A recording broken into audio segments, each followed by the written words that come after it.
Air force की तैयारी करने वाले धुरंधरों, मैथ की सारी टेंशन खत्म, क्योंकि बलून मैथ्स वर्ड 3 आपकी प्रिपरेशन करा रहा है मैथ की लूसेंट की बुक से, वो भी बिल्कुल फ्री। ऊंचाई और दूरी चैप्टर में 26 क्वेश्चन तक लगाने के बाद हम लोग पहुंच गए हैं क्वेश्चन नंबर 27 पे। देखिए क्वेश्चन नंबर 27 क्या है। एक मीनार के सतह के किसी बिंदु से मीनार के शीर्ष का उन्नयन कोण है 30 अंश। तो एक मीनार है और सतह पर एक बिंदु ले लेना है, वहां से मीनार के शीर्ष को देखना है और उन्नयन कोण बन रहा है 30 अंश।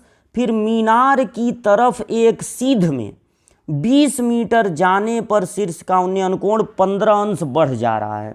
तो पहले था 30 अंश, लेकिन 20 मीटर चलने के बाद 15 अंश बढ़ जा रहा है। तो इस तरह से आप बनाएंगे यहाँ पर धरातल, और धरातल पर एक मीनार, धरातल के किसी बिंदु से इसका उन्नयन कोण था 30 अंश, और जब 20 मीटर इस मीनार की ओर बढ़ते हैं तो ये उन्नयन कोण हो जा रहा है 45 अंश का। तो मीनार की ऊंचाई कितनी है, एक ये दूरी बच रहा है, इसको हम लोग मान लिया जाए x, इसको मान लिया जाए x।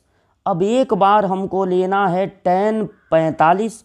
देखिए 15 बढ़ा है, 30 अंश से 15 नहीं हुआ है, 15 बढ़ा है, तो 30 और 15 मिलके हो जाएंगे 45।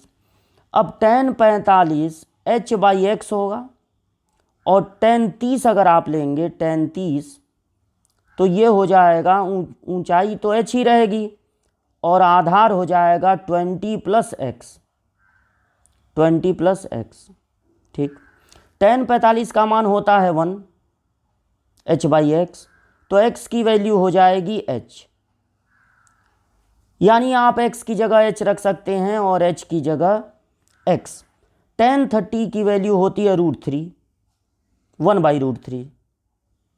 tan 30 होता है 1/√3, और h आपको पता लगाना है तो h को मत बदलिए।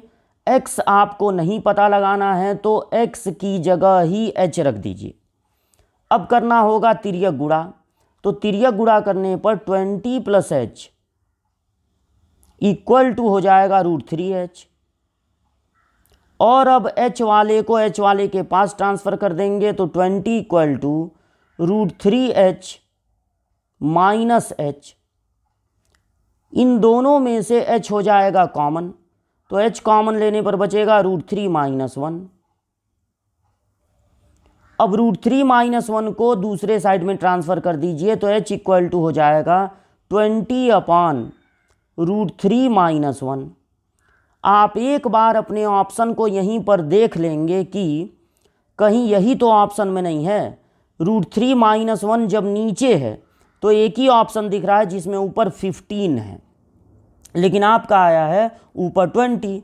तो आप इसको रेशनलाइज कर लीजिए, √3 + 1 से ऊपर नीचे मल्टीप्लाई, ये हो गया √3 + 1, और ऊपर भी √3 + 1, ऊपर 20 के साथ रहेगा √3 + 1, और नीचे a + b एक ब्रैकेट में, a - b दूसरे ब्रैकेट में, a² - b² का फार्मूला लगेगा, तो a² हो जाएगा 3 और b² हो जाएगा 1। ये 2 आएगा, 2 से ये कैंसिल हो जाएगा 10, तो 10 ब्रैकेट में √3 + 1, 10 ब्रैकेट में √3 + 1 ऑप्शन बी है। बी पर आप टिक लगा देंगे। अब ये पूरा सॉल्यूशन आपके सामने कर दे रहे हैं, इसको कर लीजिएगा वीडियो रोक के नोट। और बढ़ते हम लोग आगे। क्वेश्चन नंबर 27 लग गया। क्वेश्चन नंबर 28, क्वेश्चन नंबर 28 ये रहा आपके सामने।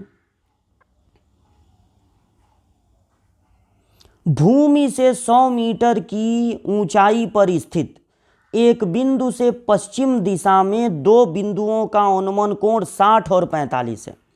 तो पश्चिम दिशा का मतलब है दोनों की दोनों वस्तुएं एक ही तरफ हैं, तो दोनों बिंदुओं के बीच की दूरी क्या होगी।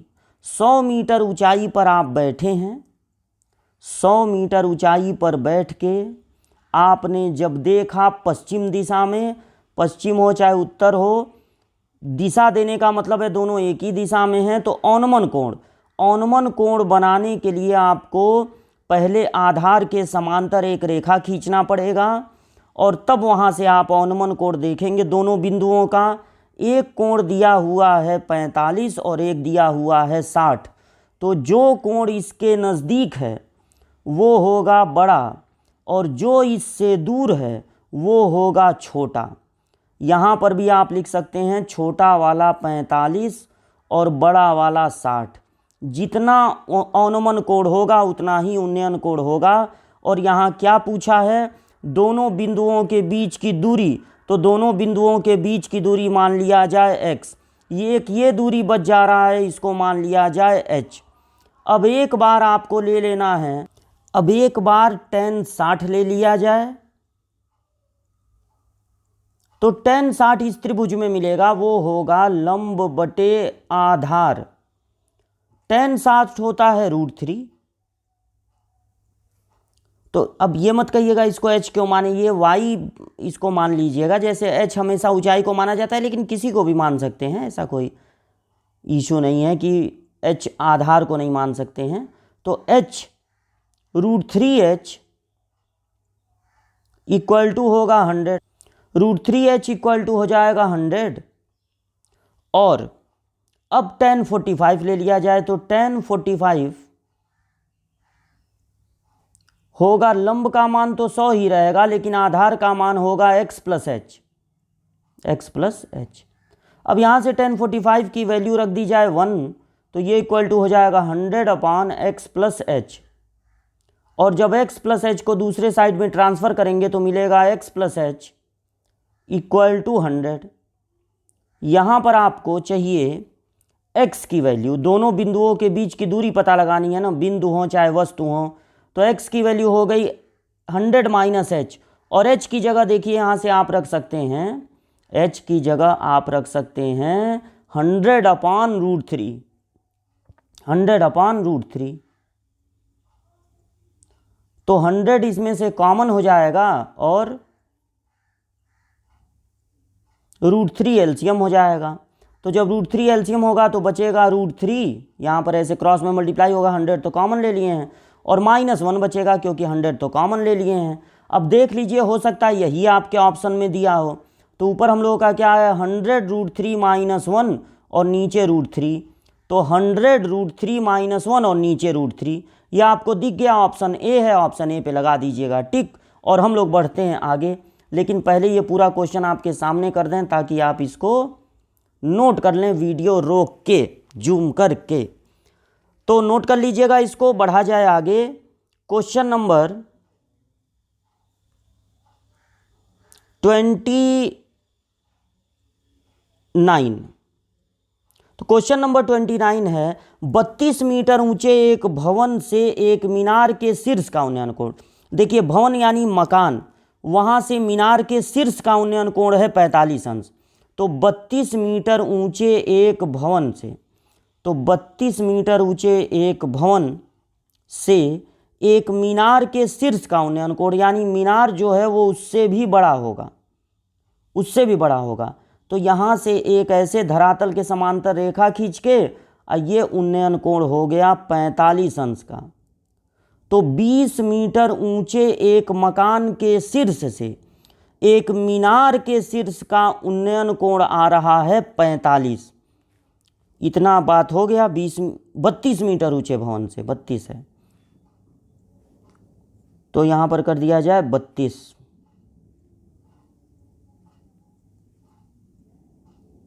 ठीक, 32 मीटर ऊंचा है।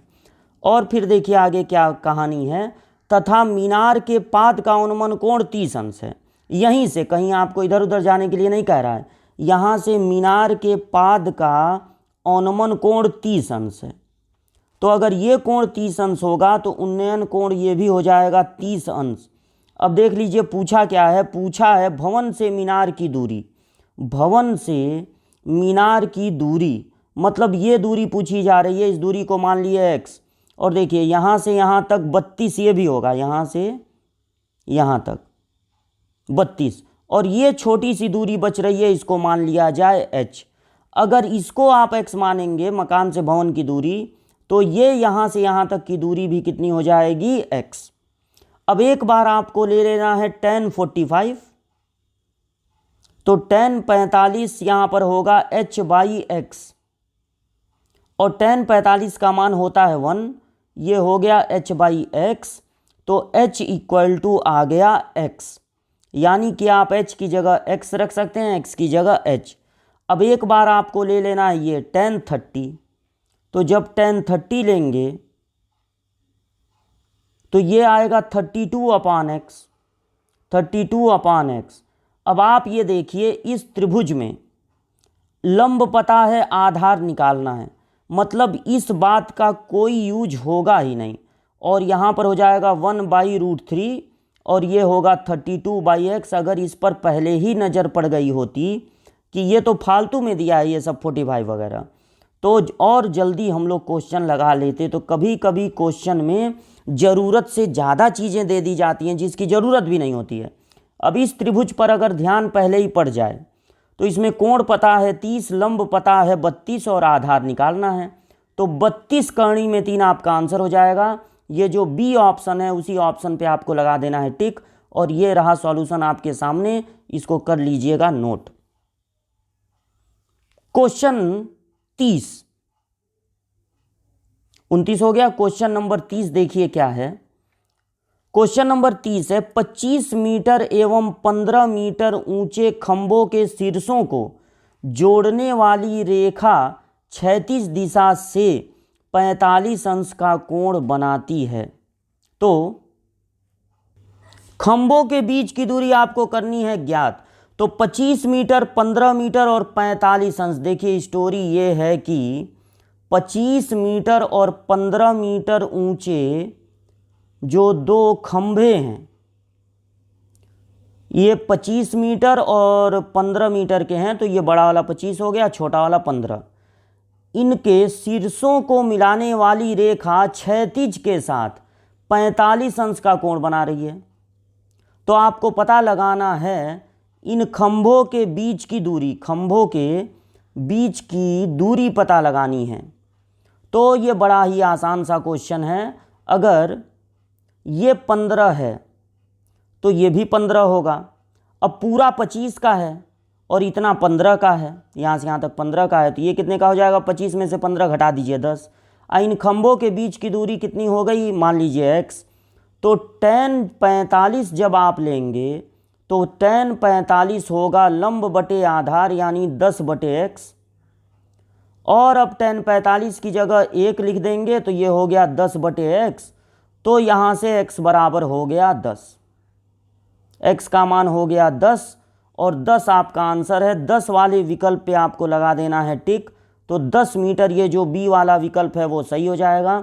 बस फिगर बनाने आपको आना चाहिए, 1-2 बार वीडियो को देख के फिगर बढ़िया ढंग से बनाना सीख लीजिए। और क्वेश्चन नंबर कितना था, ये 30 था, 30 तक हम लोग लगा लिए हैं। 5 क्वेश्चन और बचे हैं, टोटल 35 क्वेश्चन हैं। मिलते हैं अगली क्लास में इसके आगे के क्वेश्चंस लेकर।